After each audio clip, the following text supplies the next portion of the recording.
Nah, biasanya banyak juga nih dok yang nanya, apakah obatnya tuh pagi atau malam, atau boleh pagi malam, nah kayak gitu. Pasien-pasien tuh kadang bilang, saya nggak ngerasa apa-apa sih dok, tensi saya 200 tapi saya nggak berasa kenapa-napa gitu, kenapa saya harus takut gitu ya. Yang sering banget ditanyakan adalah, dok, saya tuh kalau misalnya minum obat terus-terusan nanti ginjal saya masalah nggak sih? Nah, gitu. iya Ya kan? dok. Sehingga itu menjadi alasan mereka, alasan pasien-pasien untuk menghentikan pengobatan sendiri atau menurunkan dosis sendiri tanpa berkonsultasi dulu dengan dokter.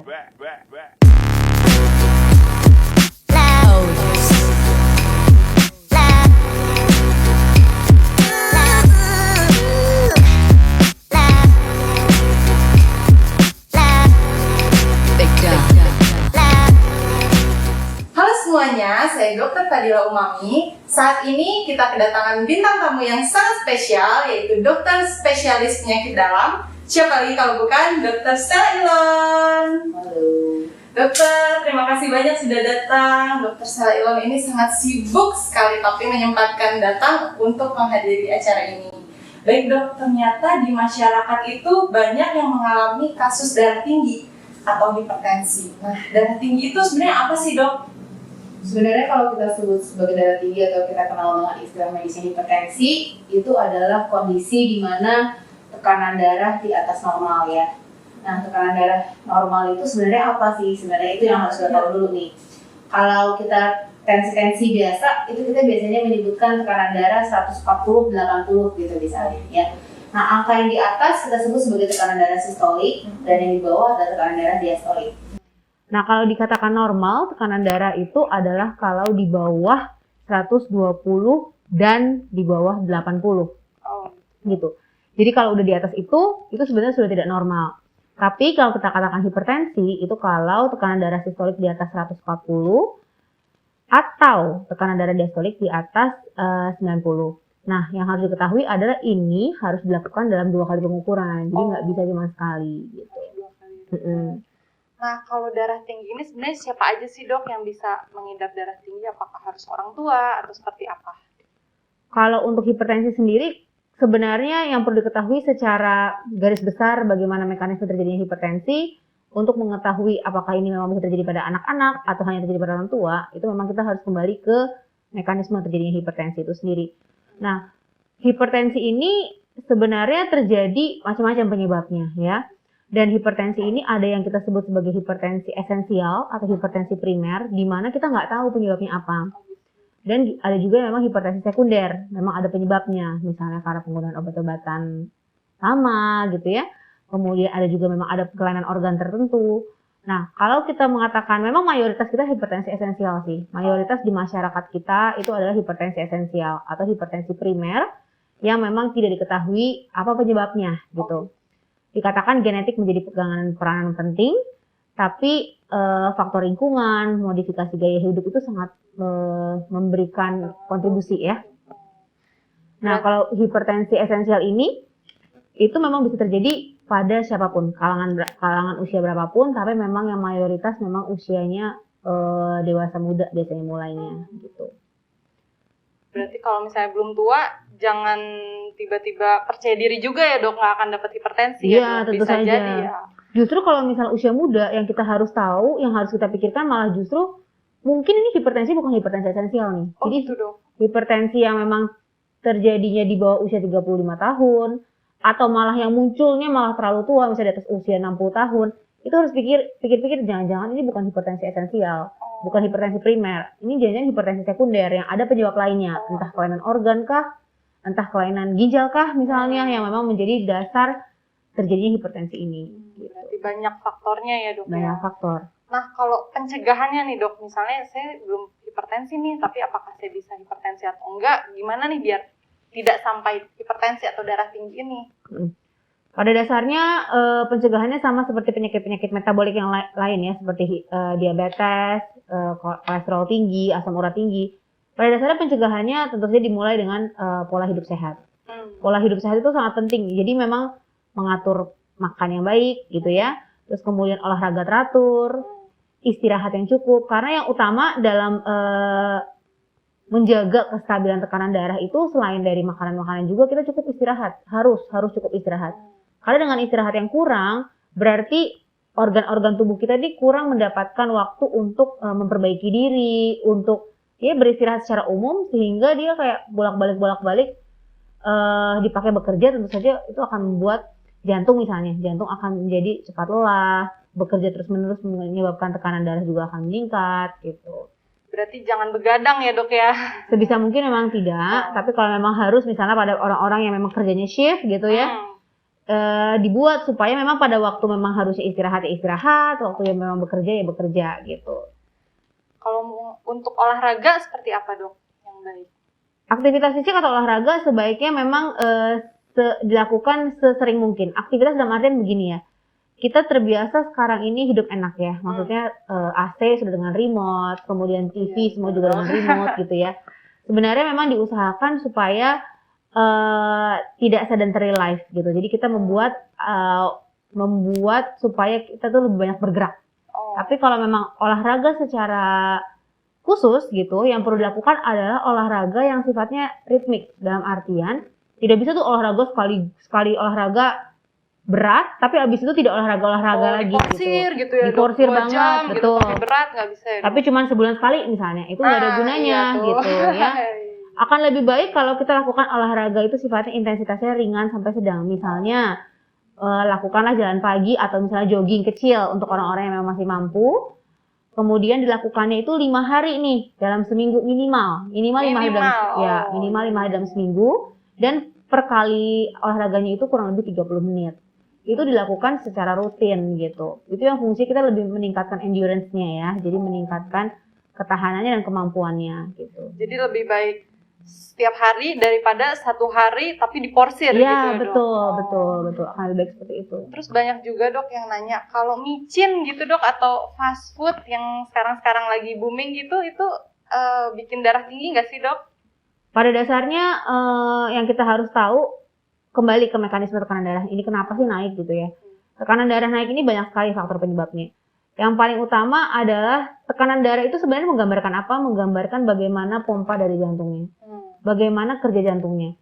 Kalau kita bilang bahwa pompa jantungnya ini tambah berat, kenapa sih pompa jantungnya ini tambah berat gitu ya?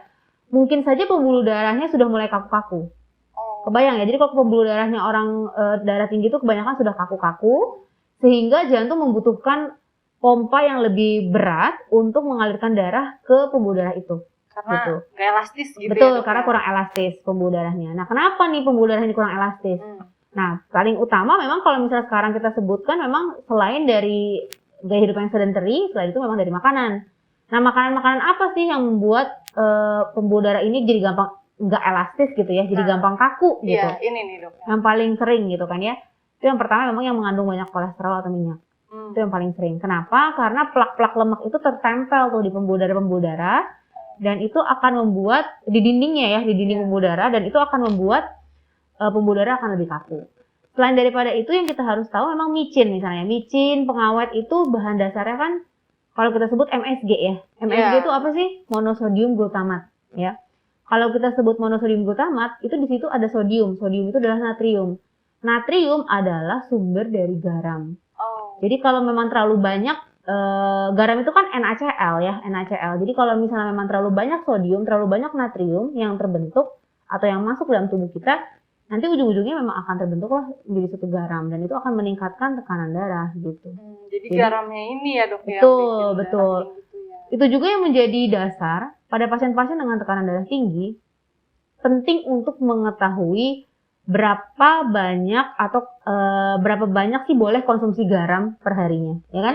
Kita kadang-kadang susah tuh ngomongnya. Bu, konsumsi garamnya cuma 2,4 gram aja ya. Mereka nggak ngerti. Gimana itu dok? Iya, pasien nggak akan ngerti gitu. Yang mereka butuh tahu adalah per 24 jam itu garam yang boleh masuk ke dalam tubuh kita itu palingan cuma boleh 1/4 sendok kecil gitu. Itu termasuk dalam sendok kecil itu termasuk dalam yang bagaimana kita membuat makanan ya. Jadi dalam artian itu dalam porsi masak makanan gitu. Oleh karena itu kita sebenarnya klinisi itu lebih mengharapkan begini. Kalau misalnya pasien-pasien memiliki keluarga ataupun saudara-saudara kita sendiri yang memang ada hipertensi, sebaiknya garam itu ditambahkan di akhir makan. Jadi bukan berarti dalam proses pemasakannya sebenarnya. supaya bisa dipisah untuk orang yang Oh iya, hipertensi betul ya, Dok. tidak mendapatkan garam yang banyak gitu. Jadi mereka cenderung lebih hambar gitu pinginnya kita seperti itu. Memang agak susah. Berarti keluarga itu ada peran pentingnya juga ya, Sangat Dok penting, ya? sangat penting pada kondisi-kondisi penyakit-penyakit seperti ini peran keluarga itu sangat penting karena apa ya motivasi utama adalah harus dari keluarga. Tadi pencegahan, Dok. Nah, kalau misalnya terapinya sendiri nih, Dok, misalnya sudah terkena, apa yang sebaiknya dilakukan? Kalau terapi tata laksana tetap kita mulai dari edukasi. Karena yang pasien harus tahu di awal adalah bukan obat ya. Sebenarnya bukan obat utamanya, yang utama adalah edukasi. Pasien harus tahu bahwa sekarang sudah ada hipertensi, pasiennya sudah mengidap hipertensi, apa yang harus dilakukan gitu. Di awal-awal mungkin pasiennya masih dalam kondisi takut, masih dalam kondisi kaget, masih dalam kondisi denial gitu ya. Betul. Sehingga itu harus kita atasi dulu. Karena nggak ada gunanya kita kasih obat langsung banyak-banyak, terus kemudian pasien masih denial, mungkin obat itu juga akan tertumpuk saja di rumah gitu ya. Yang utama edukasi. Kemudian edukasi juga selain dari penyakitnya, kita harus mengedukasi bagaimana pola makan, seperti yang tadi sudah dibahas ya. Kemudian selain dari pola makan, tentu saja bagaimana aktivitas fisiknya. Yang tadi ya, Dok. Yang ya. tadi. Nah, kalau sudah dilakukan semuanya dan tekanan darah tetap masih tinggi juga, ya baru tuh saat itu obat-obatan masuk. Nah, obat-obatan masuk ini sesuai dengan tingkatan atau derajat atau kita sebutnya stage dari hipertensinya. Nah, kita memang mengenal beberapa stadium ya. Stadium dari hipertensi sendiri mulai dari pre-hipertensi, kemudian hipertensi grade 1, hipertensi grade 2, sampai krisis hipertensi. Nah, itu memang yang utama tugasnya kita nih sebagai dokter untuk memberikan obat-obatan ke pasien-pasien kita. Kalau untuk hipertensi stadium 1, mungkin kita bisa memulai dengan satu macam obat aja. Yang penting diketahui di sini adalah obat-obatan itu dikonsumsinya harus rutin pada jam-jam yang memang sudah ditetapkan gitu. Karena kan obat ada masa paruh atau masa bekerjanya ya. Jadi kalau misalnya obatnya kadang-kadang on, kadang-kadang off, kadang-kadang on, kadang-kadang off, ya efek obatnya juga tentu saja berkurang. Kalau untuk yang derajat 2, maka membutuhkan obat hipertensi biasanya sudah cukup 2 juga, nggak bisa kurang daripada itu. Dan kalau misalnya untuk masalah krisis atau misalnya hipertensi yang sifatnya lebih emergensi, nanti disesuaikan nih, ada nggak sih masalah-masalah target organ yang sudah terjadi sekarang. Nah, itu biasanya tugas kita nih, klinisi gitu. Yang utama yang pada pasien lakukan adalah konsumsi obat secara teratur. Nah, biasanya banyak juga nih, Dok, yang nanya, apakah obatnya tuh pagi atau malam, atau boleh pagi malam? Nah, kayak gitu, Dok. Biasanya kita tidak bisa menentukan itu di awal pertama kali pengobatan. Maksud saya gini, bisa saja pada saat pasien datang ke dokter bilang, oke, konsumsi ini obat ini pagi hari misalnya gitu ya. Nah, tapi nanti selanjutnya di pertemuan-pertemuan berikutnya dilihat, dievaluasi. Memang yang paling baik dan sekarang sudah kita mulai encourage atau kita mulai menyarankan kepada pasien-pasien dengan hipertensi adalah lakukanlah pemeriksaan tekanan darah berkala secara mandiri di rumah. Itu yang utama harus dilakukan sebenarnya.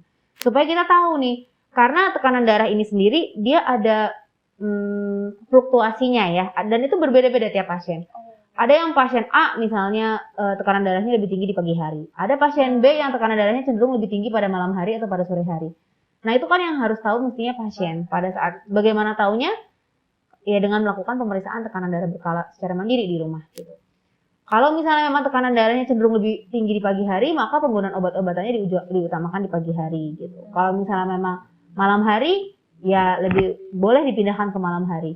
Tapi yang utama adalah kalau memang konsumsinya pagi, ya pagi terus. Kalau konsumsinya malam terus, jangan on off gitu. Nah, itu yang lebih bahaya soalnya gitu.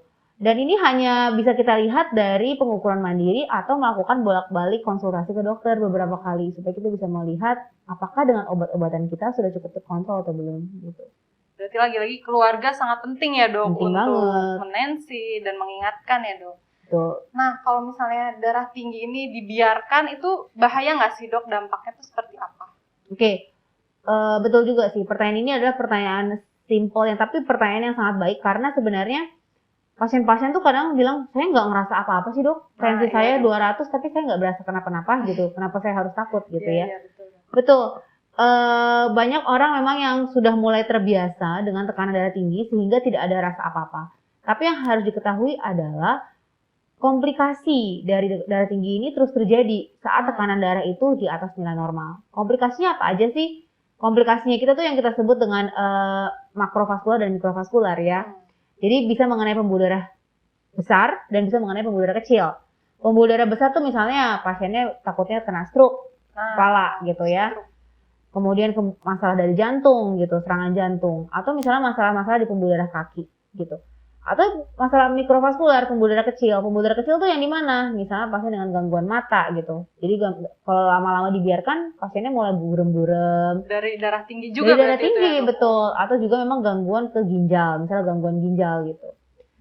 Yang perlu diketahui di sini ya sebagai dari video ini saya harapkan pasien-pasien lebih bisa mengerti, keluarga juga bisa lebih tahu. Yang sering banget ditanyakan adalah, "Dok, saya tuh kalau misalnya minum obat terus-terusan nanti ginjal saya masalah nggak sih?" Nah, Gitu. iya Ya kan? Dok. Sehingga itu menjadi alasan mereka, alasan pasien-pasien untuk menghentikan pengobatan sendiri atau menurunkan dosis sendiri tanpa berkonsultasi dulu dengan dokter. Yang perlu diketahui adalah selama obat-obatan diberikan oleh dokter dan dalam jangkauan pemantauan ya dari dokter, maka sebenarnya lebih ditakutkan kalau ginjal itu rusak kalau memang tekanan darah tidak terkontrol dibandingkan dengan efek samping obat itu sendiri gitu. Oleh karena itu, obatnya kalau memang sudah disarankan oleh dokter, pemantauannya dilakukan oleh dokter, sebaiknya dikonsumsi secara rutin.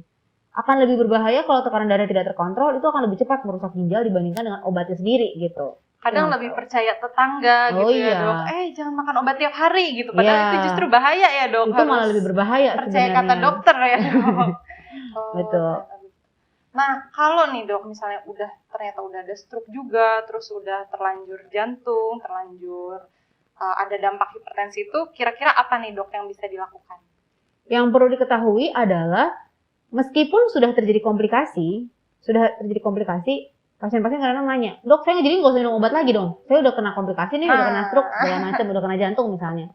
Jadi saya stop aja ya obatnya," gitu.